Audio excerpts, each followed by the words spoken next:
Welcome to the show. Deeply disgusted.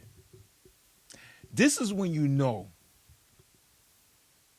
this whole drama of Chicago now allowing ICE to do their job, not stopping crime, continually letting 15 of y'all die on a Saturday and Sunday.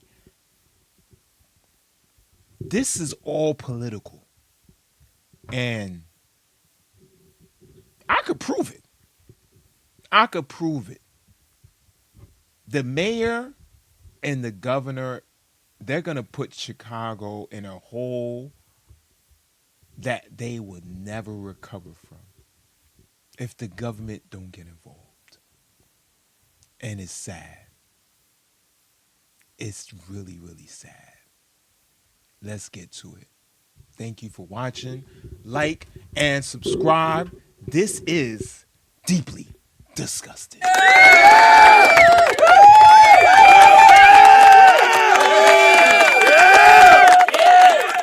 Let's go. At 37th Place in Kedzie, it all started at I-55 in Kedzie, then they flipped southbound at Kedzie, where that offending vehicle crashed. They ran the federal agent off the road. Have them hold tight until I give you further direction, please. If you guys can start heading there as quick as you can, and then just hold tight for instructions with 999. For the chief of patrol, clear everybody up. We're not responding over there. Radio check. And again, per the chief of patrol, we have all the units. Okay, so if you listen, they was sending officers to go help the ICE or agents.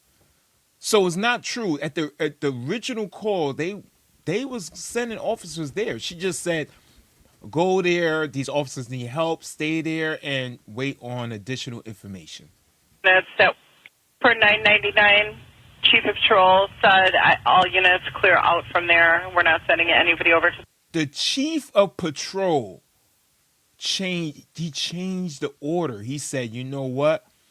This have to do with ICE, the mayor and the governor. We work under them. And if they don't want us to help ICE, we can't help ICE because what we have is a JOB. That location.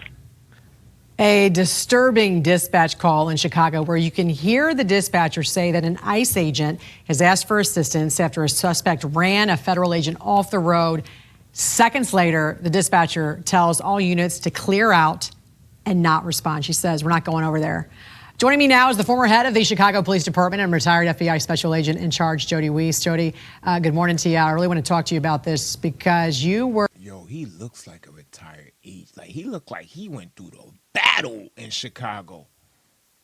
He looked like he went through the battle. Like, he was like... Was you a gang member, bro? Dumbfounded when you first heard this dispatch call, especially when you hear her say, per the chief of patrol, everybody out. We're not responding over there. Yeah, I was shocked, Jan. I mean, think about it. Law enforcement agents call for help, and the Chicago Police Department didn't respond to that immediately. Now, to be fair, they did respond 1 hour and 10 minutes later. An hour and 10 minutes later to a call for help. That's just absolutely shocking for me. And the other classic thing I learned earlier this morning was that when they did respond, they were told not to wear their gas masks, not to wear their helmets because they'd be too intimidating. So what happened? They're hit with chemical agents because ICE had to deploy chemical agents for their own safety. So just a complete mess. Oh, I get it. I get it. The mayor and the governor of Chicago told the police not to wear masks and not to wear gas masks. So they really can't help the ICE agents because the way the ICE agents work, they work under like military rule. Like they have military tactics, and their tactics is to throw out gas. So how can regular police help them when they was ordered by the governor and the mayor not to wear the gas mask?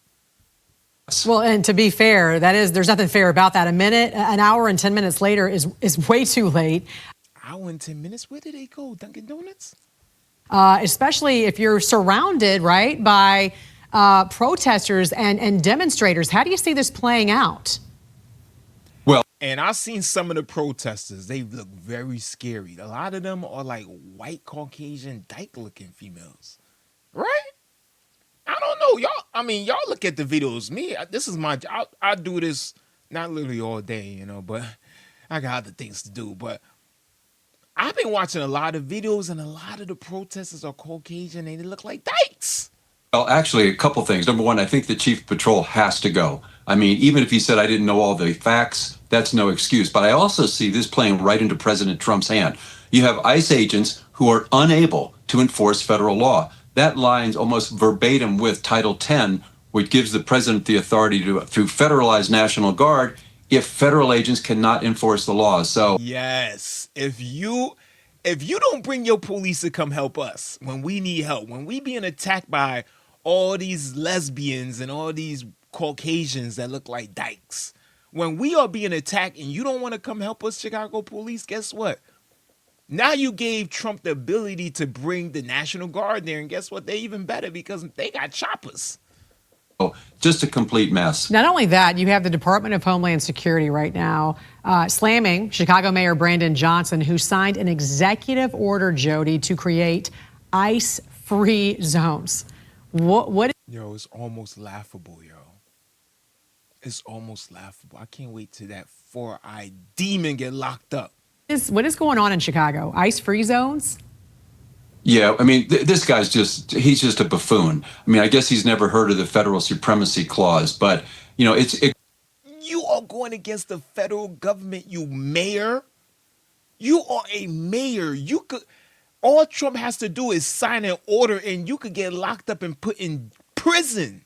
again, it's a joke. And Chicago, sadly, has turned into just a joke of a city. It's just a hot mess right now. And I certainly would love to have Mayor Daley back in there who knew how to run a city.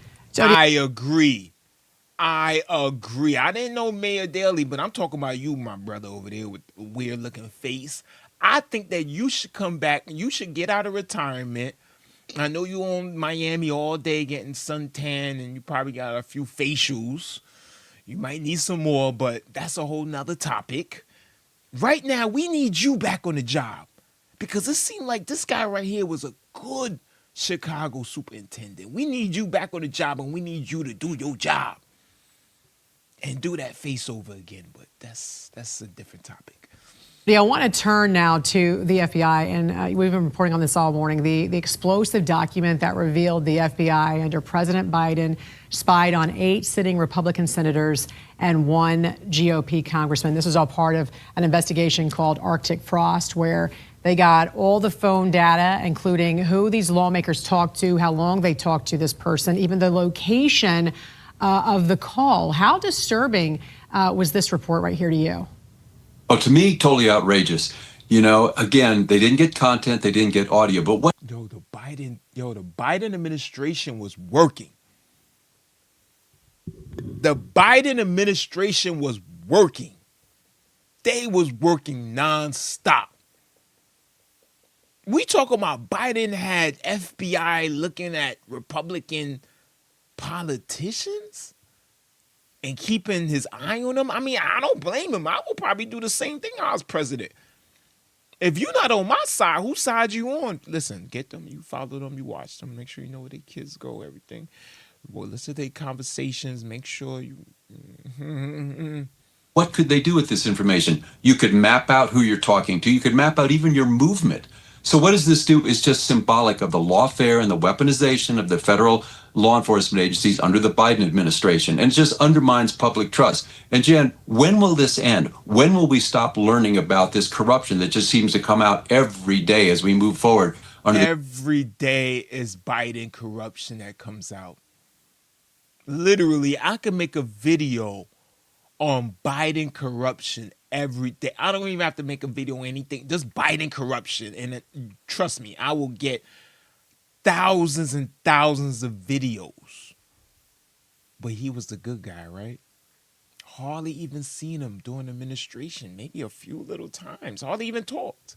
the Trump administrations. It's so sad that this is what we've dealt with for 4 years. Yeah, and we also know the FBI finally cut its relationship with left-wing activist groups like the Southern Poverty Law Center, as well as the Anti-Defamation League. What does this tell us about these groups, their agenda, and their reliability? Yeah, that was so sad because 30 years ago, those two groups were awesome. You could get amazing intelligence on hate groups, on extremist groups, because they could maintain data that law enforcement couldn't. Over the years, though, they have lost their way. And now, when you start calling Charlie Kirk and Turning Point USA an extremist group, when you're calling Catholics extremists, they just completely moved away and started focusing everything on the right. So I think it was a great move. What did this man just say? How can you have organizations that's calling Catholics extremists? Especially Charlie Kirk. Like, I mean, the dude, all he did was like preach common sense and like Jesus. Like I don't even see any video of Charlie Kirk talking about anything crazy out of the line. Like he just kept it honest. And the thing about a lot of y'all, especially a lot of y'all in the black and brown community, y'all not even had a white dude that was like your best friend. That's the issue. I say it all the time. That is the issue. A lot of y'all never had friends other than what y'all hang out with every day. So for y'all to see a white boy talk about the black community, it's like, how dare he? All my life, man, I had discussions about the black community with white men, white women, all the way from Washington, New Jersey, to the South Beaches of Jersey, to everywhere. But this is chaos. This has to stop. Thank you for watching. Like and subscribe. Freaking fly. Like and subscribe, and make sure you put something in those comments because I love to read the comments. Thank you for watching. Deeply disgusted.